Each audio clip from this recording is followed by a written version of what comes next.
Welcome back to another podcast with your host, Miriam Khan at Raise Your Vibes. Today's podcast is quite a serious one that we can relate to on many, many levels.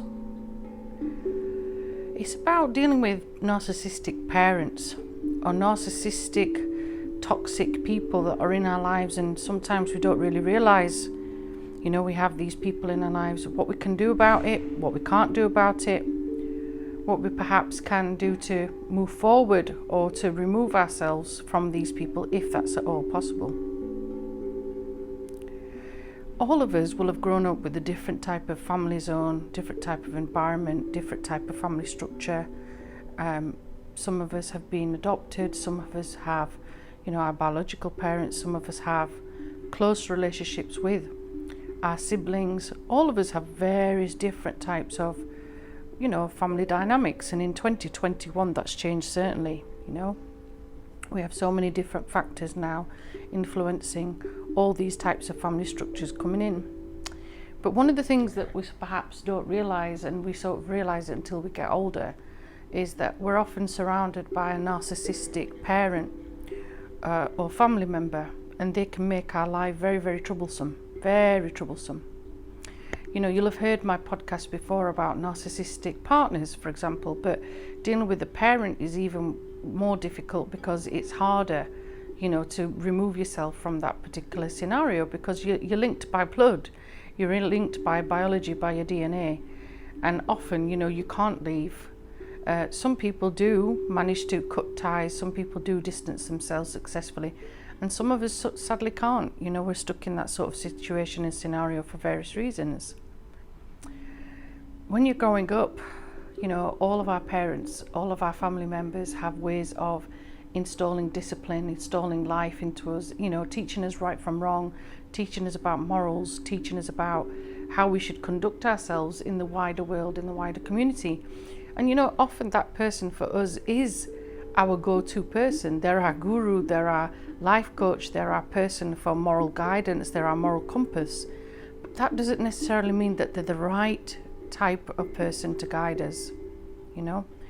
Through my years of teaching and various other roles that I've talked about, there's often been scenarios when I was safeguarding officer and child protection officer, where I had to make the decision to help remove certain parents from their child. I've been sat in court cases where the child has been removed, and the amount of paperwork, the amount of evidence against that parent sometimes is unbelievable, and they still want their child back, which we can understand why, but when we're dealing with someone who's narcissistic, abusive and toxic, and it's a parent, it's often very, very hard to disfragment that sort of tie and detangle it and sort of make that young person understand, or even older person understand, that the person that they're dealing with is a narcissist and they're toxic.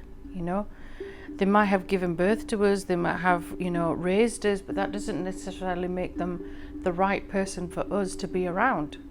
Okay, we are growing, we are becoming one, we are turning into an adult or a young teen or whatever it is that we are, but the situation is that we often are dealing with someone who's very negative for us, and we don't often see it because we are connected to them through the bloodstream, through our DNA. Like I said, it could be your mother, your father, your brother, uncle, whoever the relationship is with you and them. It's very hard to walk away from, and they make it harder.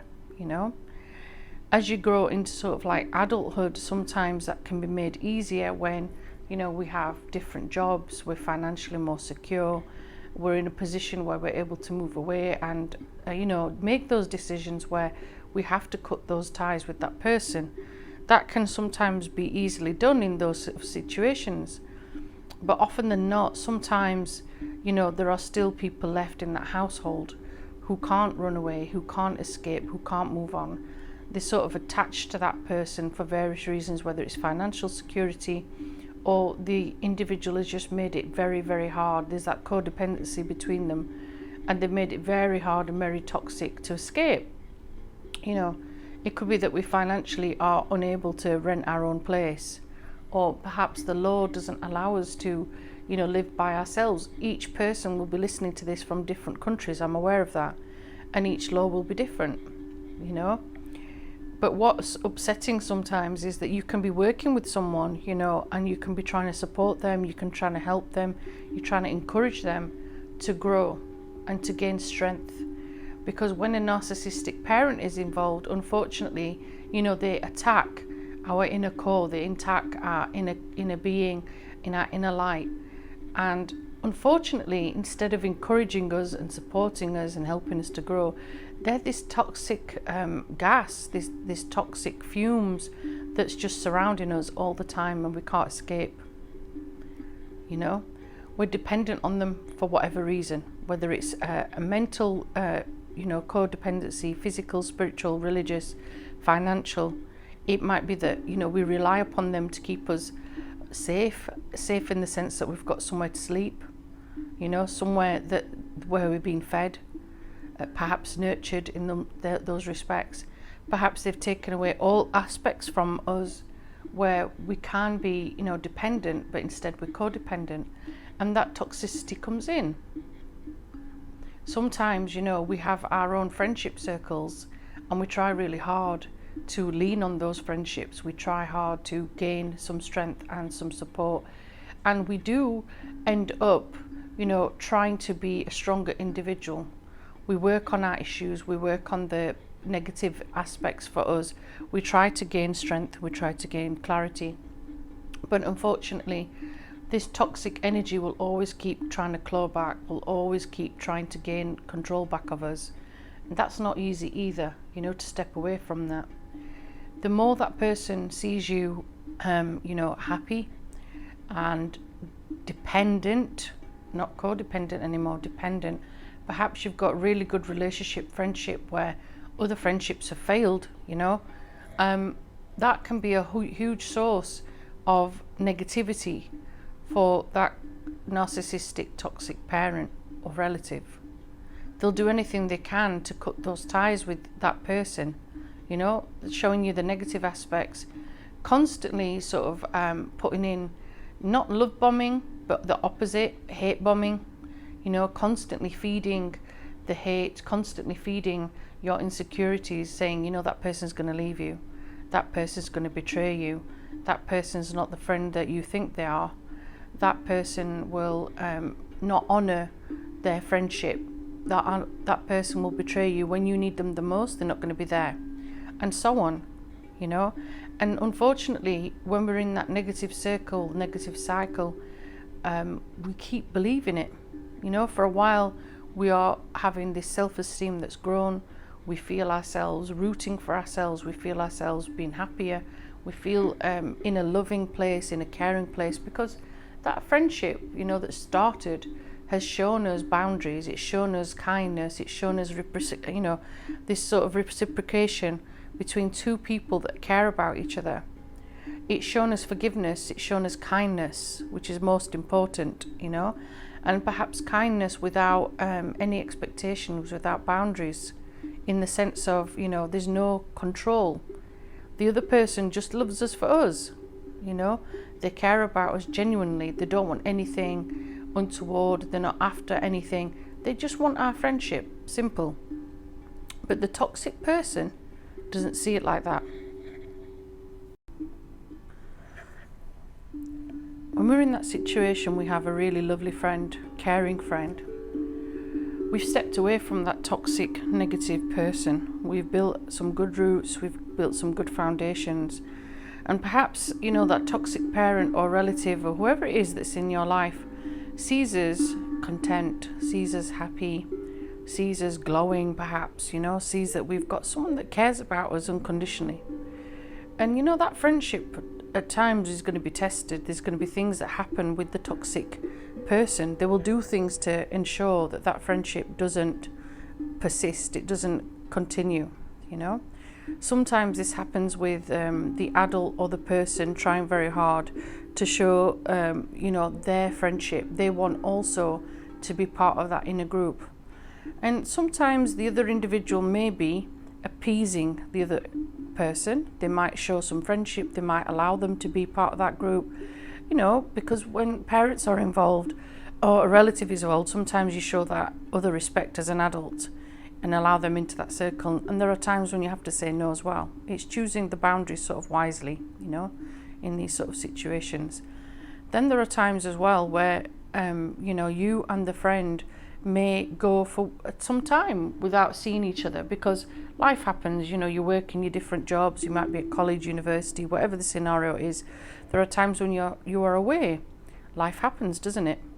Okay, but that friendship continues. The roots are there, they're strong roots. But things happen, like I said. Unfortunately, these toxic individuals, these narcissists, will do what they can to sever those ties between you and that person. And unfortunately, the individual concerned, you know, that tends to be the relative, will often have, you know, some form of anxiety, you know.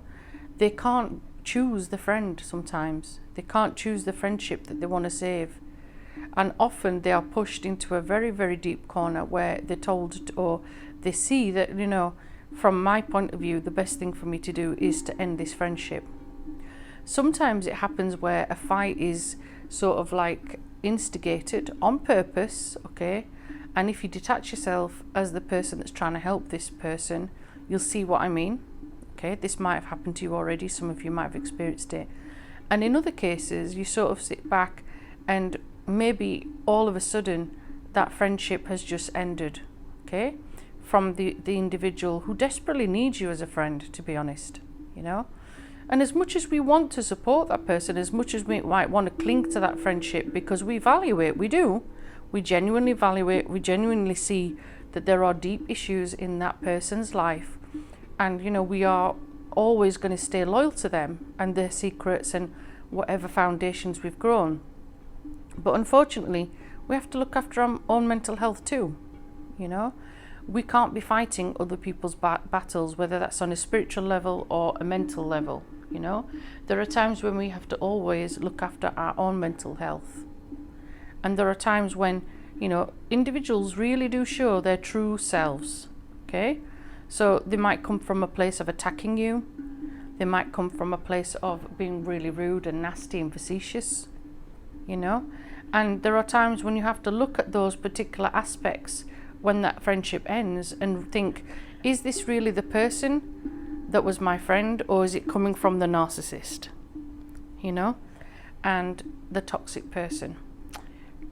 9 times out of 10, or 10 times out of 10 I should say, it is from the narcissist and it is from the toxic person. And as much as you would love to support that person and make them realize what they're doing, make them realize their actions, make them understand that what they're doing is not actually based on their decision, but they've been pushed into a corner, you know, unfortunately we're not in a position to do that. You can stand there, you can talk to them, you could scream at them, you can make them realize, you want to shake them, you know, physically, and say, hey, you know, this is not you, this is the other person who's trying to, you know, damage the core of your life. You know, they don't want you to be happy, they don't want you to have friendships that are loving and caring. If anything, they're trying to destroy you. But you know what? The best lesson in life is experience. That's the best teacher. And sometimes you have to stand back and you have to walk away and you have to let that person stand by their decision. As hurtful as it might be to the other person, as hurtful as it might be to you. You know, we have to stand back, we have to let them walk that path. And it can be very hurtful because we know that the toxic energy around them, unfortunately, is going to make them drown. And we also know that maybe at some point that friend might come back and ask for help. And we have to be in that situation further down the line where we either honour that friendship or we say, I'm sorry, I can't do this anymore. You know, because, you know, it can get quite destructive, it can be quite vicious, and it can be something that keeps leading you to pain and misery, you know, because this becomes then a pattern of behaviour, which I've talked about before. So sometimes, sadly and unfortunately, the best thing to do is walk away from situations like this. Honour and respect their decision, honour and respect the friendship and the time that you had, and close the door. Easier said than done, I know. That comes with time, it comes with experience. And you know, you're going to feel this sadness, you're going to feel this grief, because that friendship has gone, that love has gone. And all you wanted to do was spend time with that friend and glow and, you know, honor that friendship and see it grow for what it was, you know. But unfortunately, that toxic person's energy has consumed your friend.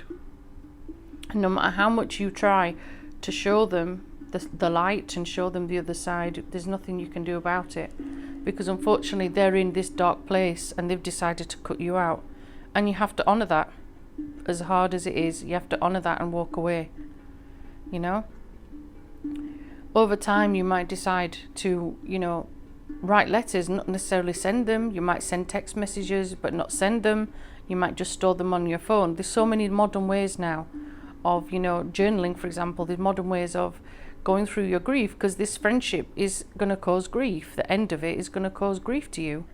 It's going to cause sorrow, because you know that person has deep issues that sadly you're not there with anymore. You can't help them anymore, and it's time for you to stand back. If you're someone that's religious or spiritual, whatever, you might just pray for that person. You might pray for their spirit, you might pray for their soul. You might just wish them the best of luck, you know. And these situations are uncomfortable, by the way. These are not easy scenarios to be facing. But like I said, there has to be a situation where you have to also look after your mental health and your spirituality, your essence, your being, the vibes around you. You don't want that toxicity, you know. You've tried your best to help this person, and unfortunately they don't want you anymore. Now, what does the toxic person gain from all of these things? Well, they're in this power dynamic, aren't they? They are in control, you know, and it's their ego, it's their control. They're doing the gaslighting. They're also reducing this person to nothing, you know, the person that they're humiliating and destroying. And sadly, they're caught up in this cycle of pain and abuse, you know, mental abuse, spiritual abuse, physical abuse, perhaps, you know. And they have anxiety, they can't control it, they're not in a position to let go. But the narcissist clearly knows exactly what they're doing.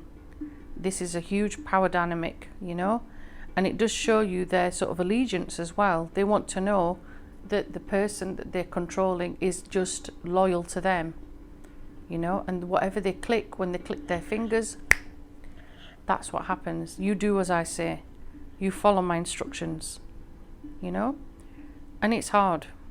It must be very, very hard for that person, because the anxiety just gets deeper.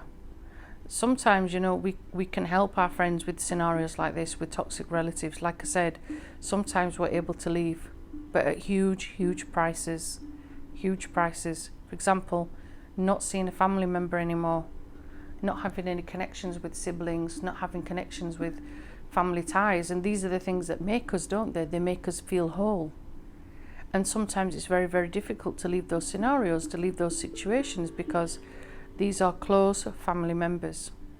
For some of us, you know, we go through this whole detachment process when we've left. We don't have any communication with that person anymore. We solely detach, and we move forward, and we sort of reinvent ourselves, rejuvenate ourselves, and we allow ourselves to grow. Doesn't mean that that pain isn't there, because of course it is, you know, of course it is.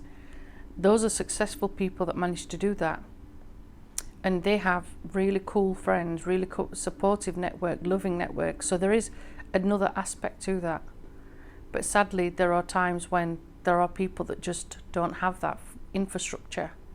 They've had it temporarily, you know, but then it's crashed and it's burnt, because the narcissist and the toxic person has made sure that they've cut all roots, they've cut all ties, so that person is on their own, you know. It's sad, isn't it? As you reflect on these things, it's very sad to see someone that you care about and that you love and that you've nourished and grown and spent quality time with is unfortunately sucked back in. But like I said, these are things that they have to learn. These are things that they have to go through, and we as, you know, human beings have to respect that and grow from that ourselves.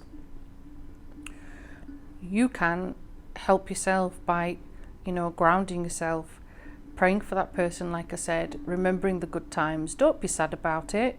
Of course you're going to feel a bit of grievance, and of course you're going to feel sadness for that individual. That's natural. That shows that you cared about that friendship and that love that you had between you. But you also have to learn to let go, and you have to learn to let go and surrender. And that's the bit that we sometimes struggle with. That's the bit that sometimes we find really hard to allow that person to be, because we understand they're being manipulated. We're understanding that unfortunately they're in a lot of pain and they can't get out, but that's part of their journey. There's not always going to be clear answers, guys. There's not going to always be a remedy that works for one to another, because each narcissistic, toxic parental relationship is not always easy. Sometimes there's been cases where, years later, person's gone back into that sort of realm and they've tried to make ways, they've tried to bond, and sometimes it's worked and sometimes it's not. Like I said, experience is your best teacher. Wherever you are on your journey, if you're listening into this, I wish you nothing but peace and love and harmony, because these particular episodes are not easy to go through or to recover from or to even exist in.